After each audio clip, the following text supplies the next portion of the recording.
కక్ష సాధింపు చర్యలు ఎలా ఉంటాయంటే చంద్రబాబు నాయుడు గారు టీడీపీ ప్రభుత్వం చేస్తున్నది చూస్తే చాలు. ఇంతకు మించి మరో స్టెప్ నేర్చుకోవడానికి కూడా అవసరం లేదు. వాళ్ళు ఎంత బ్రహ్మాండంగా కక్షపూరితంగా ముందుకెళ్తున్నారో పైపెచ్చు కనబడుతూనే ఉంది. అంబటి రాంబాబు గారికి ఒక దగ్గర బెయిల్ రాగానే మరో దగ్గర ఇరికిస్తూ ఎంతసేపు అంబటి రాంబాబు అంత తొందరగా బయటకు వస్తే మా పరువు పోతుంది కాబట్టి ఆయన కొద్ది కాలం పాటు తిప్పాలి. ఆయన మీద పెట్టే ఏ కేసు కూడా రేపొద్దున నిలబడే పరిస్థితి ఉండదు. ఆయన మీద పెట్టే ఏ ఛార్జ్ షీట్ కూడా రేపొద్దున ఆయన్ను ఇంకొద్ది రోజులు జైల్లో ఉంచేదానికి కూడా ఉపయోగపడదు. అల్టిమేట్గా ఒక 4 రోజులు ఆలస్యం అవుతుందేమో కానీ సింహం మాదిరి ఆయన బయటకు వస్తాడు, పులి మాదిరి ఆయన బయటకు వస్తాడు.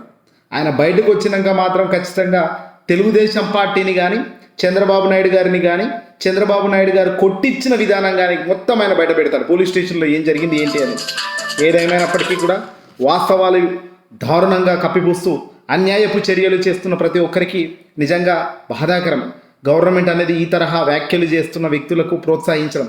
అంబటి రాంబాబు గారిని బూతులు తిట్టిన వాళ్ళను పక్కకు వదిలేసి అంబటి రాంబాబు గారిపై దాడికి వెళ్ళిన వ్యక్తులేమో మంచి వాళ్ళు అయిపోయినారు. కానీ ఎందుకు నా మీదకి దాడికి వస్తారని ఒక మాట నోరు జారిన ఈ వ్యక్తి మాత్రం ఏకంగా దోషిగా మారాడు. అన్యాయం చేసిన వాడేమో మంచిగా హీరో మాదిరిగా బయట తిరుగుతున్నాడు.